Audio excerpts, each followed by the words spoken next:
Well, the military's been looking at UFOs for decades now. Of course, we've got Roswell. Roswell, we all know about that whole phony baloney weather balloon story was meant to be a cover-up so they could reverse engineer the spaceship that landed in New Mexico. And then now we've got the TV show that I know I was talking about with you earlier, Project Blue Book, which is just dramatizing the 15-year study in the 50s and 60s that the government did, which no one really knew about until now, about UFO reports. That they hired a scientist to basically dismiss pilots' sightings. Pilots were constantly saying, I saw this and this and this in the sky, and it certainly wasn't a plane, and I saw this and this and this, and it was going on forever. And they hired this scientist, and his job was to say, oh, well, you just really saw blah, blah, blah, blah, blah, blah, and try to scientifically explain it away. But if you watch the show and if you read a little history about it, the scientist wasn't towing the company line.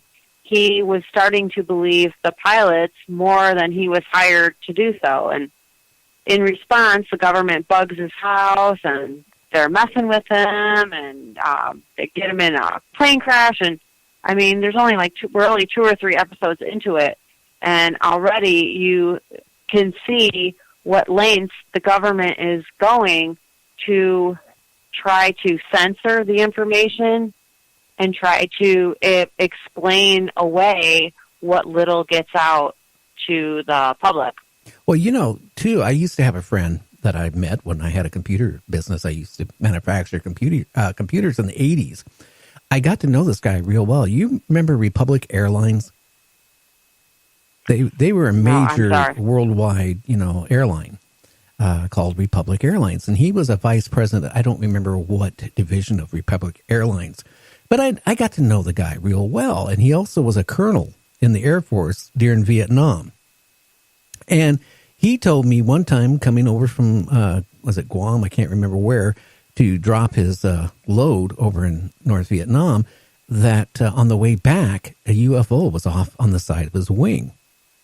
And he didn't think anything of it. He reported it in. And when he landed, right away, the military police surrounded his B-52. That's what he told me. They broke all of his crew up, into twos, took him into the building, and then debriefed him and kept telling the people, you didn't see this. You didn't see nothing. There was no UFO. It was your imagination. It was something else or whatever.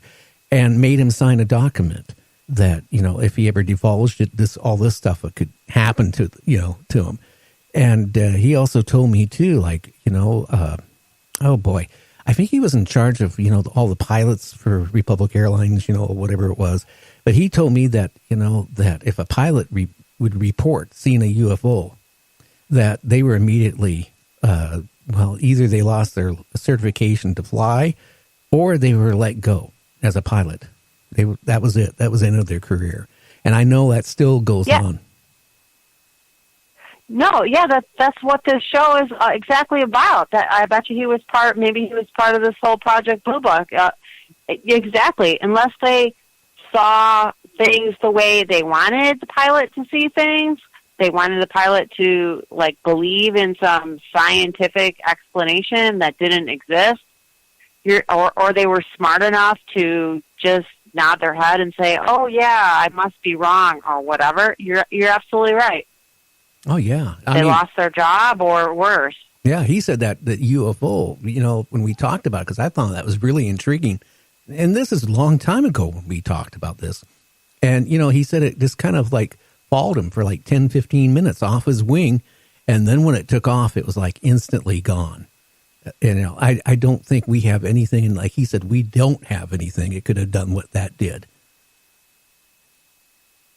Right, like those foo lights or Foo Fighters, they called them in World War II, those strange lights. Oh, yeah. That the pilots were seeing. Oh, yeah.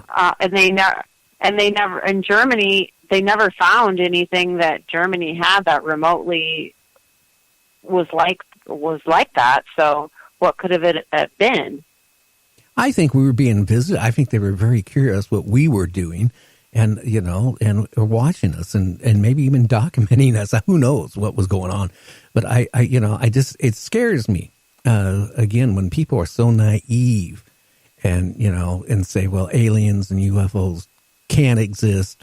We're the only thing that could ever live out of anywhere.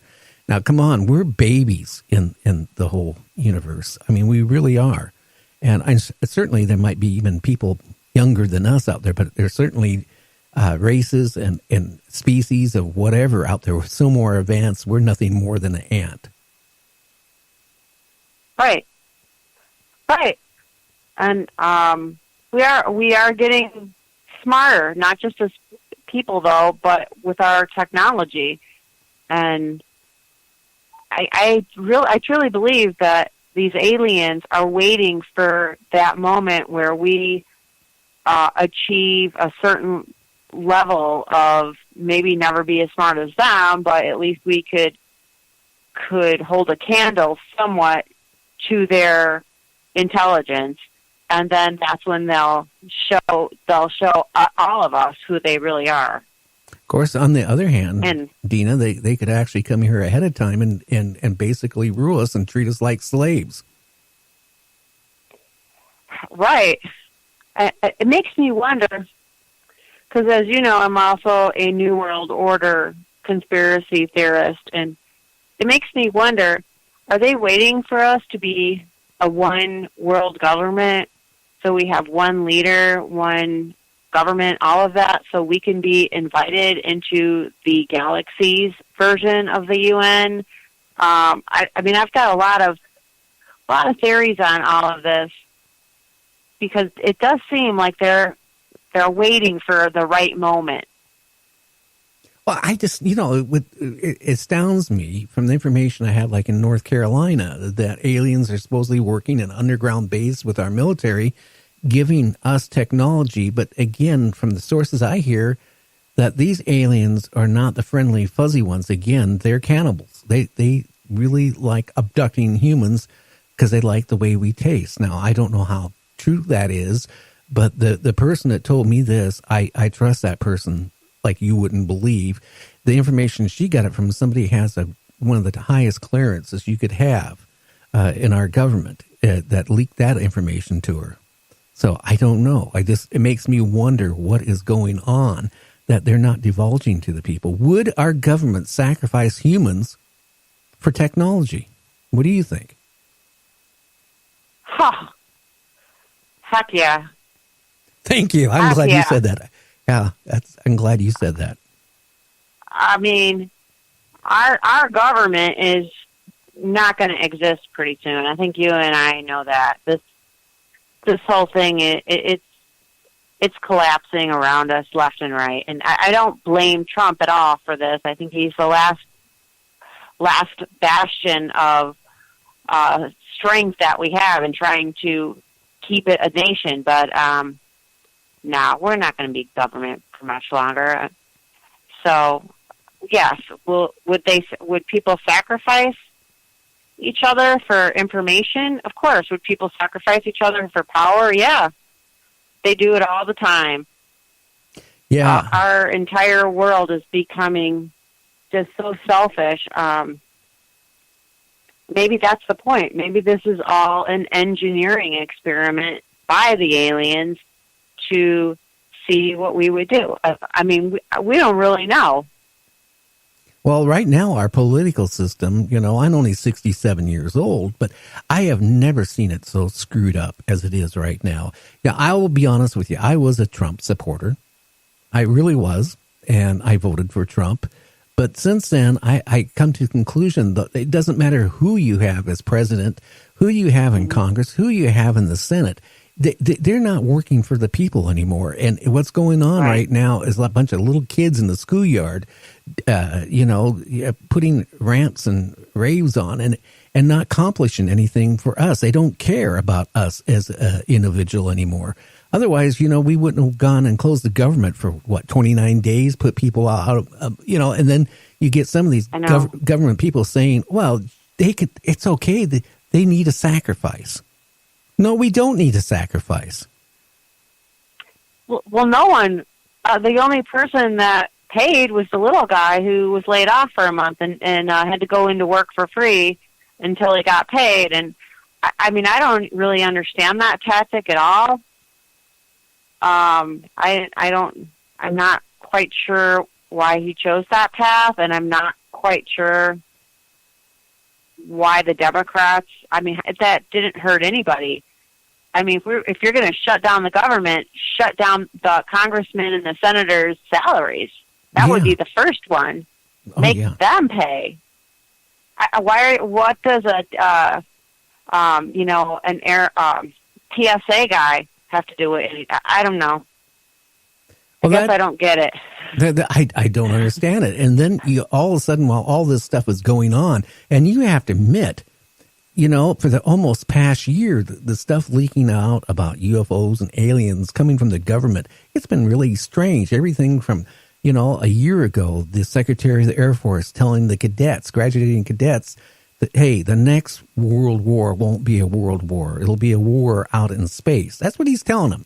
Okay? And then a couple months later, then the president says, hey, I want to create a space force. He knew he couldn't create it because Congress has to do the funding, right? And it has to go through this. And so that he knew nothing was going to happen on that, but he brought it up.